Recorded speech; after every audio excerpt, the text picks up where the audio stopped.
warahmatullahi wabarakatuh. Halo semuanya, perkenalkan nama saya Hafizah Nur Syifa, kelas R2H Pendidikan Ekonomi. Jadi di sini saya akan menjelaskan atau mempresentasikan mengapa otak itu bisa lemot.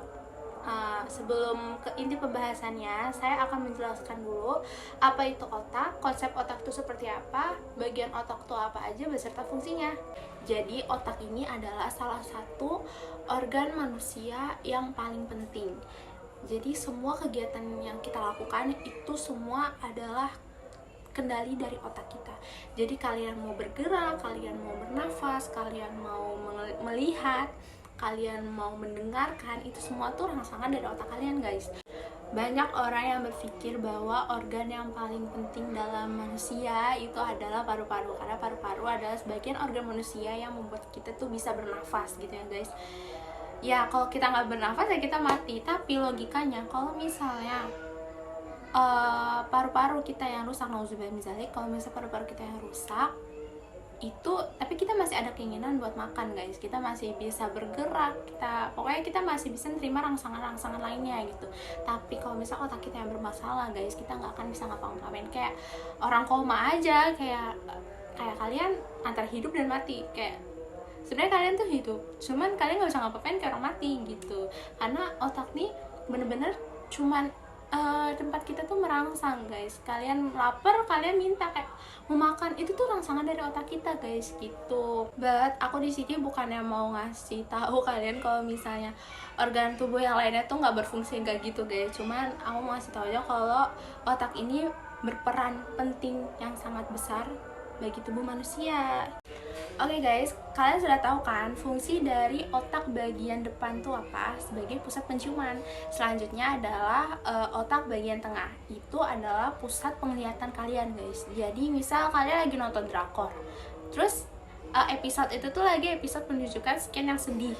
Nah, kalian tiba-tiba langsung mengeluarkan air mata. Nah, itu artinya adalah otak bagian tengah kalian sedang bekerja, guys, gitu. Jadi yang merangsang kamu untuk mengeluarkan air mata itu adalah kerja dari otak bagian tengah kalian. Jadi itu fungsi dari otak bagian tengah, yaitu pusat penglihatan.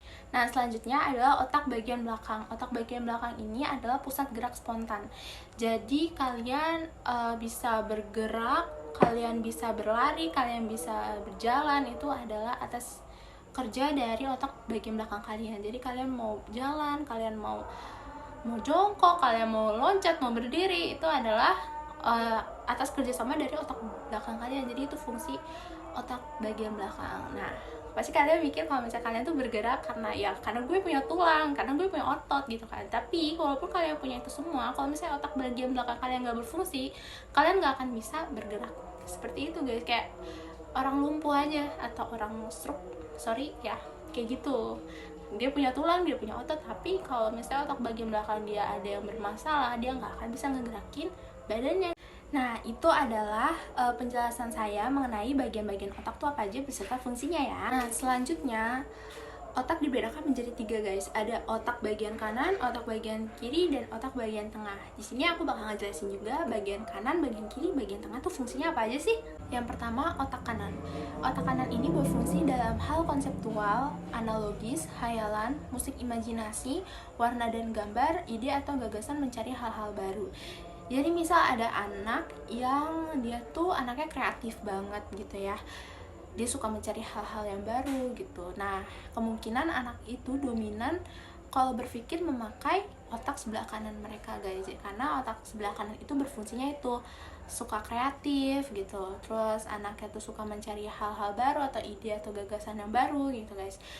Beda dengan otak kiri. Kalau otak kiri ini dia dominan untuk yang berhitung, analisis, membaca, menulis, itu menggunakan otak sebelah kiri. Jadi kalau misalnya ada anak yang teliti banget, terus dia suka berhitung, calculating banget gitu, itu berarti dia dominan kalau berpikir pakai otak sebelah kiri dia, guys. Ketiga adalah otak bagian tengah. Jadi otak bagian tengah ini fungsinya untuk menyeimbangkan otak bagian kanan dan otak bagian kiri. Jadi kalau misalnya ada kekeliruan, dia bisa menyeimbangkan itu semua.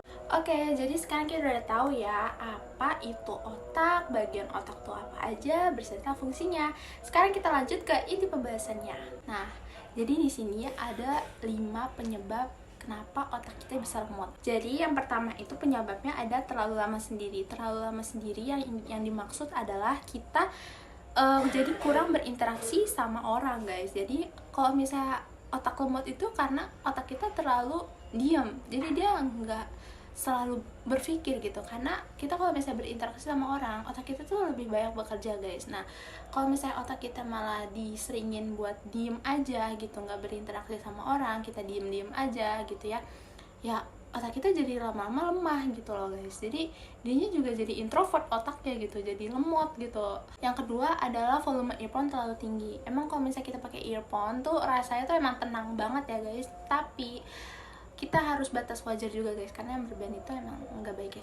Sesuatu yang berlebihan itu emang tidak baik ya, guys ya. Jadi kenapa earphone bisa bikin kita lemot? Ya karena itu kalau misalnya kalian dipanggil kayak coba lo kayak gini, terus kalian nggak dengar, pendengaran kalian tuh kecil, jadi kalian kayak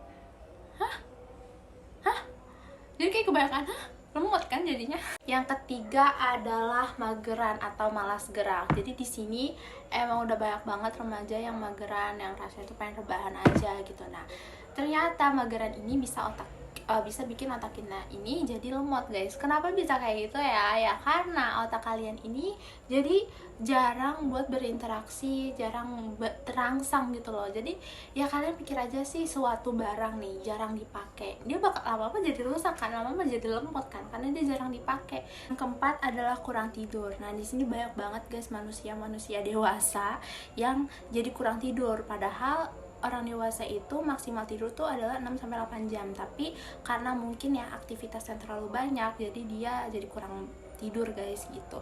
Nah, kurang tidur juga bisa menyebabkan otak kita tuh menjadi lemot. Kenapa ya, guys? Ya kalian pakai apa ya, imajinasinya kayak handphone aja ya, guys. Handphone nih sering dipakai, terus dia nggak pernah istirahat, dia selalu menyala, dia nggak pernah ada istirahat ya gitu ya. Itu ya HP lama-lama juga rusak, guys, ya panas gitu. Nah, jadi kalau misalnya dia HP kalau misalnya mau istirahat gitu ya, dia di charger biar dia ngefull lagi, biar dia nggak low bat gitu. Nah, kalau sama aja kayak manusia juga harus di charge dengan cara kita tidur dengan maksimal waktu yang pas. Yang terakhir adalah terlalu banyak duduk. Di sini aku baca dari CNN Indonesia ya, guys. Sebuah studi 2018 di PLOS ONE menemukan bahwa terlalu banyak duduk terkait dengan perubahan di bagian otak yang penting untuk memori. Jadi terlalu banyak duduk itu bisa menyebabkan otak itu menjadi lemot, guys, ternyata. Para peneliti menggunakan pemindaian MRI untuk melihat lobus temporal medial atau MTL, wilayah otak yang membuat ingatan baru pada orang berusia 45 hingga 75 tahun. Wow. Mereka yang duduk paling lama memiliki wilayah MTL lebih tipis. Menurut para peneliti, penipisan MTL dapat menjadi awal dari penurunan kognitif dan demensia. Oke. Ini penjelasan dari peneliti ya, guys. Ini gue juga agak gimana gitu, terlalu banyak duduk bisa otak lemot ya, guys, ternyata. Buat teman-teman semua yang merasa kalau otak kalian nih kayaknya udah mulai lemot nih, gue kayaknya jadi kurang nih kalau ngomong, nanggepin orang bercerita juga, gue kayak susah buat nanggepin orang cerita. Nah, itu adalah suatu ciri-ciri otak kalian tuh udah lemot. Kalau misalnya kalian merasa otak kalian tuh udah lemot, nah di sini aku ada cara untuk tindakan buat kalian yang merasa otaknya lemot nih. Yang pertama, olahraga secara teratur ya. Kalian jangan mager-mageran terus di rumah, oke? Yang kedua, mengonsumsi makanan bernutrisi seimbang. Yang ketiga, terlibat secara sosial dengan teman maupun keluarga. Jadi kalian harus banyak berinteraksi dengan orang banyak ya, guys, biar otak kalian tuh terus terangsang dan berinteraksi juga otak kalian. Yang keempat, menghentikan pengobatan yang menyebabkan bradycardia. Yang terakhir, menjaga kadar gula rendah dalam tubuh agar tetap dalam batas normal. Oke, guys, segitu aja penjelasan aku tentang apa itu otak, bagian otak apa saja beserta fungsinya, serta mengapa otak kita bisa jadi lemot. Semoga ilmu yang aku presentasikan atau yang aku jelaskan bisa kalian cerna dengan baik dan bisa menjadi pelajaran untuk kalian semua. Terima kasih, guys. Bye-bye.